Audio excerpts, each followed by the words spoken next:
नमस्कार, मैं हाजिर हूं अमर उपाध्याय खून से भरी वारदातों की खबरों के साथ। ऐसी वारदातें जो आपने सोची नहीं होंगी कि कैसे अपराधी अपराध करके अपने काले कारनामों के पीछे छुपने की कोशिश करते हैं, जिन्हें वारदात करते समय पता भी नहीं होता कि इसका अंजाम क्या हो सकता है। ऐसे हर क्रिमिनल को लगता है कि वो क्राइम करके बच सकते हैं। वैसे ही पुलिस का भी मानना है कि अपराधी कितना भी शातिर क्यों ना हो, अपराध करके बच नहीं सकता। हत्या, डकैती, वारदात और चोर पुलिस, जुर्म के अनोखे अफसाने, हैरतअंगेज और खौफनाक वारदात की खून से सनी तस्वीरें और काले कारनामों की कहानियां जो आपके रोंगटे खड़े कर देंगी। लेकिन हमारा मकसद सनसनी फैलाना नहीं, बल्कि आपको सावधान करना है कि कहीं कातिल आपके आसपास तो नहीं। तो हम दिखाएंगे सनसनी से भरे कई वारदातों के किस्से जो कराएंगे आपका सच से सामना और रूबरू कराएंगे आपको दुनिया की सच्चाई से। हम आपको दिखाएंगे जुर्म से जुड़ी हर खबर, क्योंकि आप देख रहे हैं क्रिमिनल।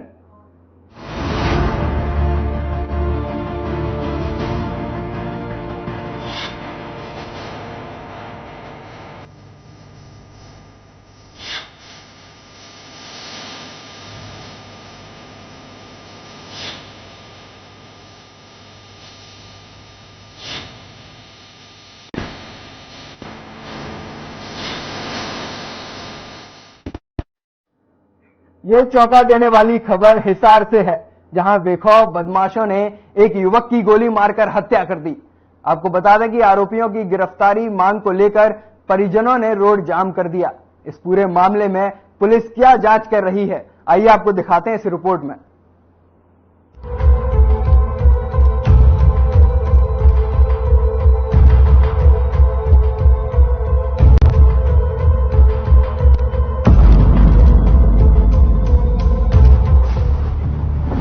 हिसार में बेखौफ बदमाशों के हौसले बुलंद। खरड़ गांव के युवक की गोली मारकर हत्या। सरपंच की गिरफ्तारी को लेकर जमकर हंगामा। यह मामला हिसार से है, जहां खरड़ गांव के रहने वाले आनंद की गोली मारकर हत्या कर दी गई।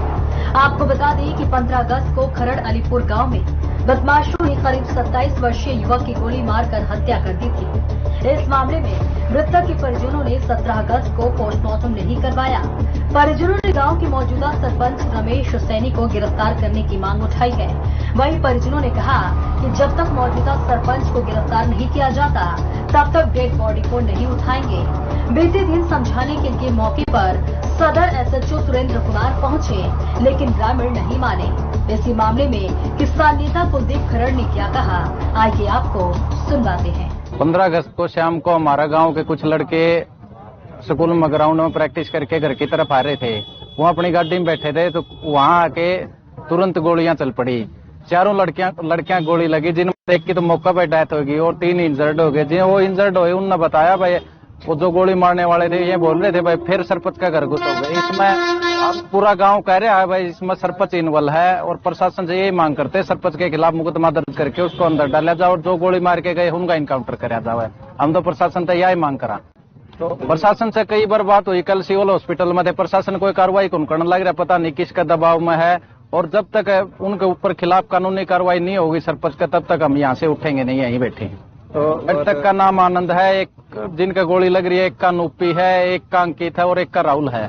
वो 3-4 लोग बताओ है और देखने वाले बता रहे हैं भाई वो दोबारा भी आके नु देख के गई है मर लिया कि नहीं मर लिया। तो हम प्रशासन और यही मांग करते हैं भाई इसमें दोषी तो कोई बचा नहीं और निर्देश किसी को फंसाया नहीं जाओ। हम प्रशासन से यही मांग करते हैं। तो अब तक कोई फैसला नहीं होता, हम यहीं बैठे हैं। प्रशासन ने 2 घंटा टाइम मांगा था, भाई 2 घंटा में हम सरपंच की गिरफ्तारी डाल देंगे, अब तक तो होया नहीं है। अगर प्रशासन को हम 1 घंटा का और टाइम जहाँ से गिरफ्तारी होगी तो ठीक है, नहीं तो दोबारा हम दोनों रोड जाम कर देंगे। इस वारदात के बाद से ही मृतक के परिजनों में कोहराम मचा हुआ है और वो आनंद को इंसाफ दिलाना चाहते हैं, जिसे लेकर उन्होंने प्रदर्शन करने का भी प्रयास किया।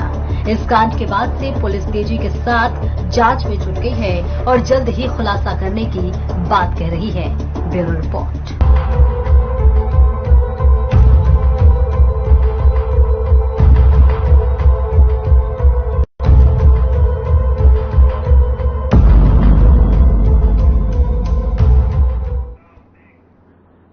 ये मामला बल्लभगढ़ के आदर्श नगर का है, जहां दो बाइक सवारों ने एक युवक की उसी के घर के बाहर गोली मारकर हत्या कर दी, जिसके बाद इलाके में हड़कंप मच गया।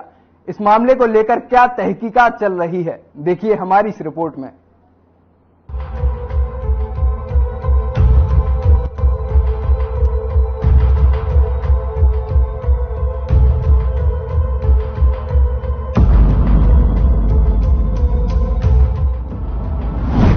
रक्षाबंधन वाले दिन युवक की गोली मारकर हत्या। बदमाशों ने दिन दहाड़े युवक को घर के बाहर मारी गोली। बाइक सवार बदमाश गोली मारकर मौके से फरार। रक्षाबंधन वाले दिन दहाड़े बाइक सवार दो युवकों ने आर्किटेक्ट का कोर्स कर रहे छात्र की गोली मारकर हत्या कर दी। घटना फरीदाबाद में बल्लभगढ़ के आदर्श नगर क्षेत्र की है, जहां बाइक सवार बदमाशों ने 2 बार फायर किया था, लेकिन युवक को एक ही गोली लगी, जिससे उसकी मौत हो गई। तस्वीर में दिखाई दे रहा ये 19 साल का अरुण है, जिसके दिन दहाड़े बाइक सवार 2 युवकों ने गोली मारकर हत्या कर दी। 19 साल का अरुण बल्लभगढ़ के आदर्श नगर में रहता था और रोहतक से आर्किटेक्ट का कोर्स कर रहा था। बताया जा रहा है कि अरुण राखी बंधवाने के बाद घर से निकला था कि इतने में स्प्लेंडर बाइक पर सवार 2 बदमाश आए और उन्होंने अरुण पर 2 बार फायर किया। इस घटनाक्रम में अरुण को एक गोली लगी और उसकी मौके पर ही मौत हो गई। सूचना मिलते ही घटनास्थल पर आदर्श नगर थाना पुलिस पहुंची और जांच शुरू कर दी और आसपास लगे सीसीटीवी खंगालने में जुट गई। वहीं थाना प्रभारी की माने तो अरुण को एक गोली लगी थी, जिसकी वजह से उसकी मौत हो गई।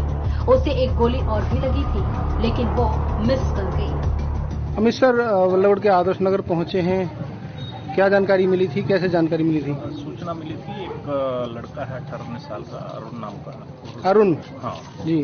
उसको गोली लगी है, ये सूचना मिली थी, जिस पर हम अब यहाँ पहुंचे हैं और पता लगा है कि गोली लगी है उसको। और कितनी गोली लगी सर? गोली एक ही लगनी बताई गई है, एक मिस फायर हुआ है जी, और वो शायद वो एक्सपायर भी कर गया लड़का। बाकी अभी कारणों की जांच कर रहे हैं कि कैसे पता लगा, क्या हुआ है, तो जैसे भी सामने आएगा जांच कर रहे हैं। लड़के के पिता का नाम क्या है? क्या कॉलेज बॉय था या पढ़ रहा था या क्या? रोहतक बताया गया पढ़ रहा था, वो आर्किटेक्चर का कोर्स कर रहा है। अब लड़के का शव या बॉडी कहाँ पर है?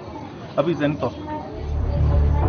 फिलहाल पुलिस मामले की जांच में जुटी हुई है और जल्द आरोपियों को गिरफ्तार करने की बात कह रही है। बहरहाल लोग अब अपने घरों में भी सुरक्षित नहीं हैं। कह सकते हैं कि मौत का कोई पता नहीं है कि कब कहां से आ जाए। Bureau report.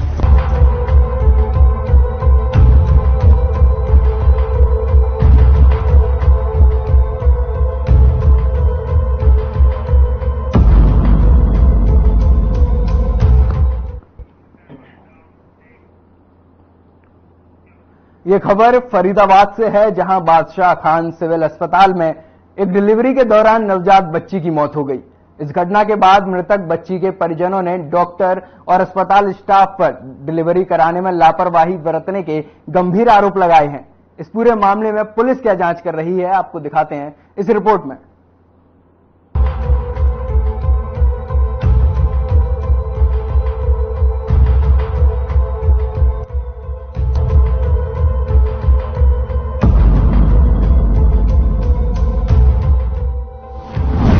डिलीवरी के दौरान हुई नवजात बच्ची की मौत। परिजनों ने डॉक्टर और अस्पताल स्टाफ पर लगाए आरोप। डिलीवरी में लापरवाही बरतने के लगाए गए गंभीर आरोप। तस्वीरें फरीदाबाद के बादशाह खान सिविल अस्पताल की है, जहां गर्भवती महिला की डिलीवरी के दौरान पेट में पल रही बच्ची की मौत हो गई, जिसके चलते बच्ची के परिजनों का रो रो कर बुरा हाल हो गया। बच्ची के ताऊ शिव कुमार ने बताया कि उनका भाई संदीप अपनी पत्नी को डिलीवरी के लिए लेकर गए। इसके बाद डॉक्टरों ने उसकी पत्नी वर्षा को डिलीवरी करने के लिए भर्ती कर लिया और उसे बताया गया कि बच्चा सही सलामत है। रात 12 बजे तक उनकी पत्नी की डिलीवरी हो जाएगी, लेकिन जब रात तक भी पत्नी की डिलीवरी नहीं हुई, तब सुबह उन्होंने डॉक्टर और स्टाफ से वर्षा के हालचाल के बारे में पूछा, तो इस दौरान डॉक्टर और स्टाफ ने उनसे सही से बात नहीं की। आगे इस मामले में उन्होंने क्या कहा, आइए आपको सुनाते हैं। भाई आप कहाँ से आए भैया? सर क्या है मामला हो गया यहाँ पर? मामला ये हो गया सर, यहाँ बच्चा खत्म हो गया है। हाँ। पहले थी और नॉर्मल डिलीवरी, बच्चा सही था, सांस वास सब ठीक थी, ठीक है।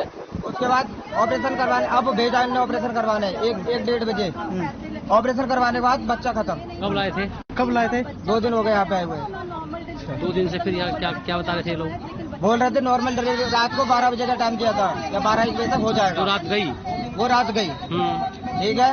उसके बाद मैं आया हूँ 1 बजे, ठीक है। 1 बजे आने के बाद यहाँ पे हालत देखिए, मेरे घर वालों को किसी को अंदर नहीं घुसा दिया। उसमें मैं जबरदस्ती घुसा हूँ, तब मैंने पोजीशन देखी, तब मैं खून लेने के लिए 2 बार भागा हूँ। खून लेके आया हूँ, खून लेकर दिया भी है। उसके बाद भी बच्चा 1 बजे अभी 1-2 बजे की लपेट में। अच्छा, आज 1 बजे आप खून लेके भी आए थे? हाँ, मैं खून लेके भी आया हूँ। मुझे जब तक 1 घंटे बाद तो वो देना जाना जब तक बच्चा कैसा था? जब तक बच्चा ऑपरेशन थिएटर में पहुंच चुका था। अच्छा, अब बच्चे की कैसी हालत है? बच्चा कुछ भी नहीं बचा, बच्चा गुजर चुका। क्या बता रहे? वजह क्या बता रहे? वजह क्या थी? वजह ये बता रहे कि उनके अंदर सांस नहीं थी, हार्ट बीट कुछ नहीं था उसके अंदर, ना धड़कन थी। जब बच्चे के अंदर धड़कन नहीं थी तो अल्ट्रासाउंड झूठ बोल रहा है। आप 2 दिन से यहाँ पे क्या कर रहे थे बिना पे? जब बच्चे के अंदर धड़कन नहीं थी तो आप कल रात को दर्द हो रहा था तो ऑपरेशन कर सकते थे रात को भी। अब क्यों भेजा फिर आपने ऑपरेशन करने रहे? तो क्या लगता है आपको? मेरे को क्या लगता है सर, यही खत्म कर रहे हैं। मेरा दूसरी बार बच्चा खत्म हुआ ये। तो डॉक्टरों पे आप आरोप लगा रहे हैं? हाँ, डॉक्टरों पे आरोप लगा रहा हूँ। अब लापरवाही किसकी है? डॉक्टरों की लापरवाही। कार्रवाई करेंगे आप? कोई कार्रवाई? बिल्कुल कार्रवाई कर देंगे। कोई शिकायत दे रहे किसी को? हाँ, बिल्कुल शिकायत देंगे। जो इस हॉस्पिटल से लाने बंद कर दो तो ना बच्चा खाते। अभी आप ये भी बोल रहे थे मेरा दूसरा बच्चा खत्म हुआ। खत्म हुआ है, दूसरा बच्चा खत्म। मेरे वाइफ का बच्चा खत्म हुआ था। 2 दिन तक आप यहाँ पर रहे, आपका परिवार रहा, व्यवहार कैसा था स्टाफ का? डॉक्टर इनको घर में अंदर ही नहीं घुसने दिया, इनको तो इनका व्यवहार क्या जानोगे? साफ तौर से आपको ये कहना है कि आपका ये कहना है कि डॉक्टरों की लापरवाही से? बिल्कुल जी है, डॉक्टर की लापरवाही बिल्कुल 100% है। ठीक है। वहीं संदीप की सास रेखा के मुताबिक उनकी बेटी वर्षा की जब सुबह से लेकर आज दोपहर तक डिलीवरी नहीं हुई तो अस्पताल के स्टाफ से पूछने के लिए गए, जहां पर एक स्टाफ ने कहा कि वो उन्हें 3000 रुपए दे दें तो वो नॉर्मल डिलीवरी यहीं पर कर देंगे। इसके बाद रेखा ने उसे कहा कि आप नॉर्मल डिलीवरी कर दीजिए, वो उन्हें 3000 रुपए दे देंगे। साथ ही बच्ची की ताई ने क्या कहा, आइए आपको सुनाते हैं। क्या नाम है आपका? अनीता। अनीता जी, किस लिए आए थे यहाँ पर? क्या मामला है? वो सर अपने दीदी आए थे कि उसका बच्चा होने वाला था। किसका? मेरी दौरा नहीं है वो। क्या नाम था? वर्षा का। अच्छा, कब आए थे लेकर के? अब कल शाम को आए थे, परसों आए थे, परसों मना कर दी थी कि कल आना, फिर कल शाम को आए थे। शाम को कितने बजे आए थे? कल शाम को भी तो मुझे पता नहीं है कि मैं तो आज ही आई हूँ। मेरे ससुर मेरी सास आई थी। कल सुबह 9 बजे आए थे बता रहे हैं। कल सुबह आए थे, फिर कल सुबह आके इन्हें भर्ती कर लिया। भर्ती करके उन्होंने बोला कि बच्चा ना नॉर्मल हो जाएगा, बच्चा नॉर्मल हो जाएगा। कहते रहे, फिर शाम हो गई। शाम को बोला कि तब भी बच्चा 9 बजे 12 बजे तक हो जाएगा। 12 बजे तक नहीं हुआ, तब फिर बाद में भी बोला 12 बजे के बाद भी सुबह हो गई, सुबह भी बोला कि बच्चा नॉर्मल हो जाएगा। उसके भी टाँके भी लगाई गए, जो छोटा ऑपरेशन बोलते हैं वो भी हो गया। उसके बाद भी जब मैं आई हूँ घर से तब मैंने कि मैम ये क्या है, तो बच्चा बिल्कुल भी इसके तो वो कुछ नहीं हो रहा है। तो बोल रही मैम अरे इसने कितनी गंदगी कर रखी है और हम क्या करें, ये तो बच्चे वो नहीं कर रही है। तो मैंने बोला मैम ऐसे तो नहीं होगा। जब बोलने लगी मेरी आंखों से अंधेरा हो रहा है। क्या नाम है? नाम क्या आपका? रेखा। रेखा जी, जो वर्षा है कौन है आपकी? मेरी बेटी है। बेटी है। कब लेके आए थे यहाँ पर? मैं परसों लेके आए थे, इन पे परसों फिर कल इनको भी करवाए गई। अल्ट्रासाउंड करा लिया, चेकअप करा के ले गए? चेकअप ले गए, फिर 9 बजे बुलाई, फिर हम लेके आए गए। कल सुबह 9 बजे लाए थे? फिर लेके कल से भर्ती कर लिया? कल से भर्ती कर ली। तो क्या बोले? कई रात में डिलीवरी हो जाएगी, 8 बजे लो नॉर्मल हो जाएगी। नॉर्मल हो जाएगी। बच्चा स्वस्थ था, डॉक्टर ने मैंने कई बच्चा है नहीं रोका बात है, मुझे बता दे अगर सही ना हो गए तो मैं ऑपरेशन करवाई देंगे। मैं कह रही नॉर्मल बच्चा है मेरी नहीं मानी। फिर जिनने लेन देने की बात करी कि जो पैसा दे वो मुझे कितने दिया तुम? हमने तुम कितने दिया कि मैं 3000 लिए, तो मैंने कही हम दे दी 3000 दे दी, तो तुम सही कर दे वो। कैसी थी जो मांगने वाली थी? कैसी थी? ड्रेस में थी, किसी में सिविल में थी? ड्रेस में थी। ड्रेस में थी। 3000 मांगे थे? 3000 मांगे थे। फिर आज क्या हुआ? कमरा में ले गई हुए। कम मांगे? दिए आपने? नहीं दे नहीं मांगे, मैंने तुम सही कर दे तब दिए। तब तुम दी जाना करी। इस वारदात के बाद से ही लोग उस अस्पताल में जाने से डर रहे हैं और साथ ही वहां के मरीजों की आंखों में खौफ नजर आ रहा है। अब लोगों को उस अस्पताल में जाने से डर लग रहा है। इस कांड के बाद से पुलिस तेजी के साथ जांच में जुटी हुई है और जल्द ही खुलासा करने की बात कर रही है। Bureau report.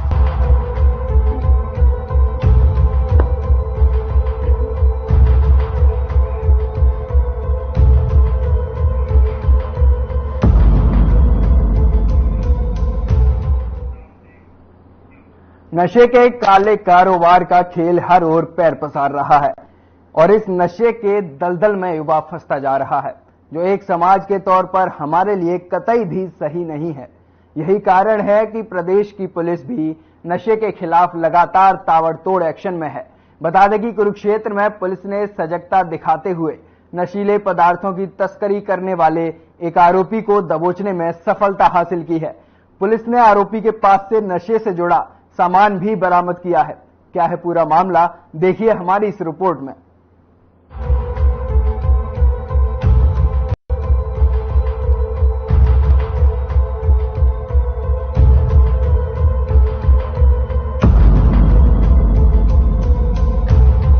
कुरुक्षेत्र में पुलिस ने नशीले पदार्थों की तस्करी पर शिकंजा कसते हुए नशीला पदार्थ रखने के आरोपी को गिरफ्तार करने में सफलता हासिल की है। पुलिस अधीक्षक वरुण सिंगला के अनुसार एंटी नारकोटिक्स सेल की टीम ने नशीला पदार्थ रखने के आरोप में गुरिंदर सिंह नाम के युवक को गिरफ्तार किया है, जिसके कब्जे से 60 किलोग्राम चूरा पोस्ता बरामद करने में सफलता हासिल हुई है। पूरे मामले को लेकर पुलिस अधीक्षक वरुण सिंगला ने जानकारी देते हुए बताया कि 20 अगस्त को एंटी नारकोटिक्स सेल की टीम तलाशी करने को लेकर पिपली के पास मौजूद थी। दरअसल पुलिस टीम को गुप्त सूचना मिली थी कि गुरिंदर सिंह नाम का युवक ड्राइवरी करता है, जो लुधियाना से अपने ट्रक में कोलकाता और झारखंड सहित कई राज्यों से सामान लोड करके वापस आते समय ट्रक में डोडा पोस्ता लेकर आता है, जिसके बाद पुलिस टीम ने आरोपी को पकड़ने के लिए प्लान बनाया है और पिपली चौक सदर थानेसर पर नाकाबंदी की है। इसी नाकाबंदी के दौरान पुलिस टीम ने ट्रक की तलाशी ली है, जिसमें से 60 किलोग्राम चूरा पोस्ता बरामद हुआ है। पूरे मामले को लेकर पुलिस ने नशीला पदार्थ अधिनियम के तहत मामला दर्ज कर आरोपी को गिरफ्तार किया है। तो एएनसी कुरुक्षेत्र के द्वारा कड़ी कार्रवाई करते हुए कल शाम को 7 बजे के लगभग पिपली चौक पर रेड की गई थी, जिसमें गुप्त सूचना के आधार पर एक ट्रक को जो है रोका गया था, जिस ट्रक का नंबर था PB10GK 6247, जिसको गुरिंदर सिंह उर्फ गुरिंदर पुत्र आत्माराम शेरपुर कला जिला लुधियाना जो है वो चला रहे थे। चेकिंग उपरांत इसके अंदर टोटल 60 किलोग्राम चूरा पोस्त जो है वो बरामद हुआ है और ये आरोपी की गिरफ्तारी की गई है। आज माननीय न्यायालय के समक्ष पेश किया गया है। इसका रिमांड पुलिस द्वारा अप्लाई किया गया है और इसके अंदर भी प्राथमिक पूछताछ में ये सामने आया है कि यह झारखंड से इसको और सामान के साथ इसके साथ लोहे की तार भी थी, जिसमें छुपा कर ये इसको आगे लुधियाना की तरफ ले जा रहा था, जो कि गुप्त सूचना के आधार पर पुलिस द्वारा धरपकड़ की गई है। पुलिस की मुस्तैदी का ही नतीजा रहा कि नशे की तस्करी के काले कारनामे का भंडाफोड़ हो सका है।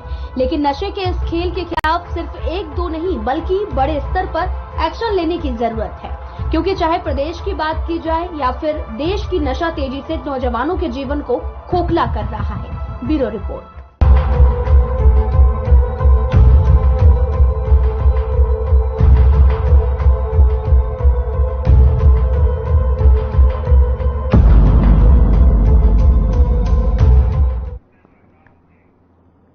तो देखा आपने किस तरह से बदमाश शातिराना अंदाज में अपराध की वारदात को अंजाम देते हैं और मौके से फरार हो जाते हैं। हमारे इस खास कार्यक्रम का मकसद आपको डराना नहीं था, बल्कि आपको आगाह करना था, क्योंकि हो सकता है कि कोई भी बदमाश दोस्ती और अपनेपन का चोला पहनकर आपके आसपास ही घूम रहा हो। तो सावधान रहिए और ऐसी ही वारदात भरी कहानियों के लिए देखते रहिए हमारा खास कार्यक्रम क्रिमिनल।